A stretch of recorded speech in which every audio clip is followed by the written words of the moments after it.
talk about managing open claims. An open claim is a claim that is still considered active by your insurance carrier. The carrier has estimated the cost of the claim, and this estimated cost is applied in full to your account's history until the claim is closed. In most cases, the estimated cost of a claim is higher than the final cost. So until the claim is closed, your account's claims can be artificially overstated. One key to managing open claim costs is to review and be aware of which accounts have not yet been closed by the carrier. Encourage your insurer to close all open claims as soon as possible. Another key to managing open claims costs is tracking and documenting employee injury incidents. Here are a few methods and ways by which you can manage open claims to contain and reduce cost. Treat work-related injury incidents whenever possible as a first aid claim. Establish an open claim management system. Implement a return to work program. Work with your insurer to monitor and fight fraud. And provide employees with timely information about their rights when injured on the job. To meet state regulations, employers must 1. Provide a new employee at the time of hire with an improved pamphlet on workers' compensation. 2. Provide a claim form to an injured employee within 1 working day of finding out about an injury. 3. Submit a form to their insurance carrier within 5 days of knowing about an injury. Each employee who has a work-related injury incident should have a documented case file. All injury claims files should be centrally located and continuously updated as long as the workers' compensation claim is open.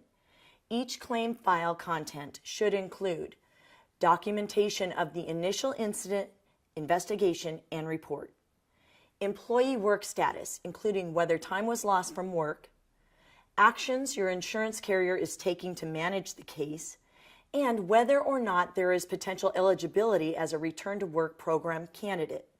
Another valuable tool in the kit of worker-related injury claim cost containment is a vehicle called First Aid Claims. What is a first aid claim? For practical purposes, first aid is any one-time treatment and any follow-up visit for the purpose of observation of minor scratches, cuts, burns, splinters, or other minor occupational injuries. Whenever possible, your agency should manage as many employee work-related injuries and illnesses as first aid claims.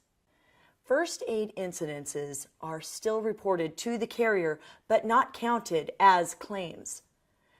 Remember we told you that lowering the number of reported employee work-related injury claims lowers your agency's workers' compensation premium cost.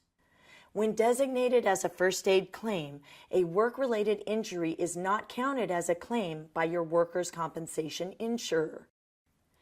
An appropriately designed and well-managed first aid program can reduce cost by lowering the number of claims that an agency has and preventing minor injury incidents from ballooning into major cost claims by preventing non-treatment or improper self-treatment of minor injuries.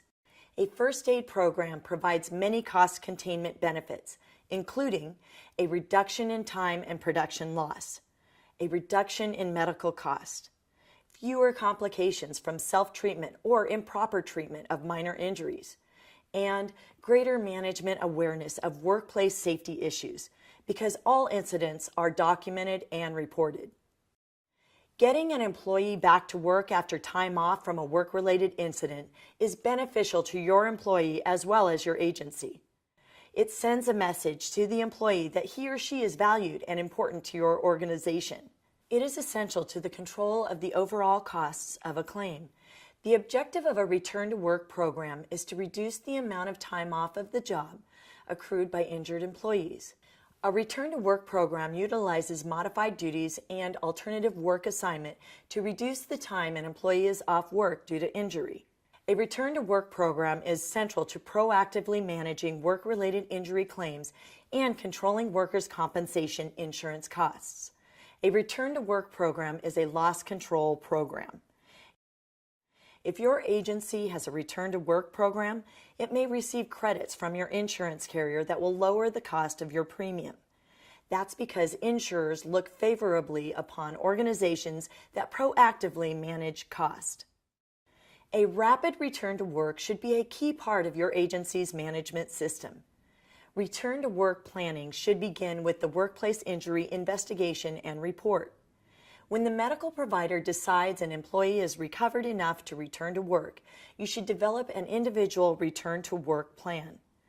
You should track the progress of each injured employee until they return to work or their case is closed. If you currently have any employees out because of work-related injuries, consider whether they are candidates for a return to work plan. As you are designing your return to work program, do the following. Maintain current job descriptions for all positions in your organization. Identify common skill sets, experience, and educational requirements across positions. Cross-train employees wherever possible. Maintain current performance evaluations, and require managers to develop alternative work assignments. The decision to enroll an employee into a return to work program is not subject to an operational manager veto. Remember, returning an injured employee to work as soon as they are medically able can significantly reduce the cost of a claim. An effective return to work program has 6 elements. 1. Make a written offer for modified work assignment to the injured employee. This validates the offer and clarifies the conditions of the assignment. 2. The offer should describe the modified work assignment. 3. The offer should identify the manager to whom the injured employee is to report. 4. The offer should indicate the date and time the injured employee is to report to work. 5. The offer should provide the injured employee contact information for the manager to whom they are to report. And 6. The employee should be informed about the consequences for not reporting to work, including potential loss of benefits. Here is an important note. All documented agreements with an injured employee should include a legal counsel review prior to being offered to employees. Now let's look at 6 steps you can take to ensure your return to work program is a success. Step 1. Contact the injured employee and start the interactive process. Step 2. Describe essential functions and usual duties of the job. You will not be required to remove essential functions of a job to accommodate a returning employee, but you may be required to remove a non-essential function or provide a reasonable accommodation. Step 3. Obtain work capacities and restrictions which describe the tasks the employee can do safely. Step 4. Research and evaluate possible accommodations. Step 5. Select a reasonable accommodation, including temporary assignment to different job duties, and make an offer of work.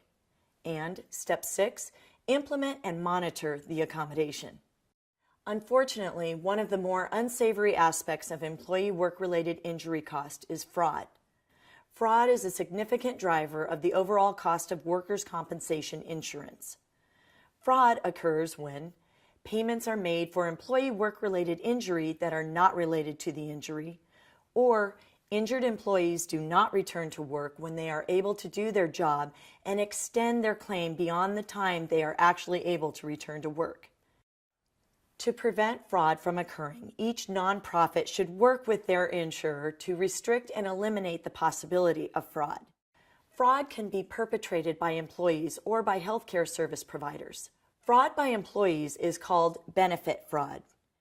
Examples of employee benefit fraud include an employee falsifying an injury claim in order to collect benefits, an employee receiving benefits because he or she is supposed to be unable to work but is actually working full-time at an unreported job elsewhere, a healthcare provider assisting an employee in a fraudulent scheme and receiving a share of the benefit received, a healthcare provider billing for services it did not provide and sharing the proceeds with the employee reporting the injury, or an employee is a serial filer of injury claims and moves from employer to employer faking job-related injury. A second source of fraud can be attributed to healthcare providers. Red flags to watch for include bills or explanation of benefits for services from healthcare providers, insurers, or attorneys that seem unnecessary or fictitious.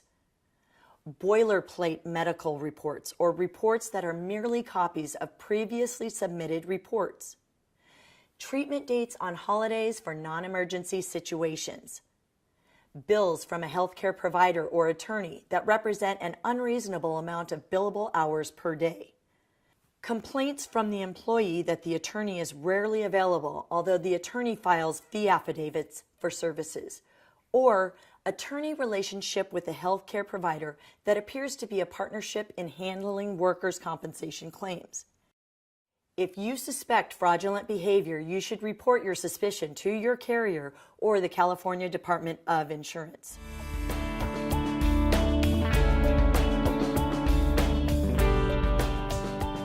Let's take a look again at what we've shown you about containing workers' compensation insurance costs. We talked about methods, approaches, vehicles, and mechanisms that nonprofit organizations can use to contain workers' compensation cost. You've seen how nonprofit organizational managers can create a framework for how to think and what to do to prevent, manage, and control employee work-related injury and illness cost. You've learned why it is important for a nonprofit to control costs associated with employee work-related injury. And you've gained the right information on best practice approaches to managing work-related injury incidents. Finally, you have some guidance on how to structure and implement a workplace injury claims management system to contain cost. Remember this: the cost of workers' compensation is determined by a calculation of the collective performance of all policyholders in a given industry or sector. When you manage and reduce your agency's workers' compensation insurance costs, it provides financial benefit not only for your agency, but also the broader nonprofit community. There you have it. We invite you to review all of our webinars on understanding risk and insurance for nonprofits.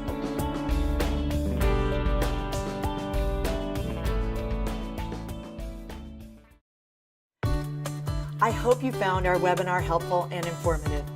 CalNonprofit Insurance Services has been providing insurance products and risk management services to California nonprofits since 1984. CalNonprofit Insurance Services is a subsidiary of the California Association of Nonprofits, a statewide organization bringing nonprofits together to advocate for the communities we serve.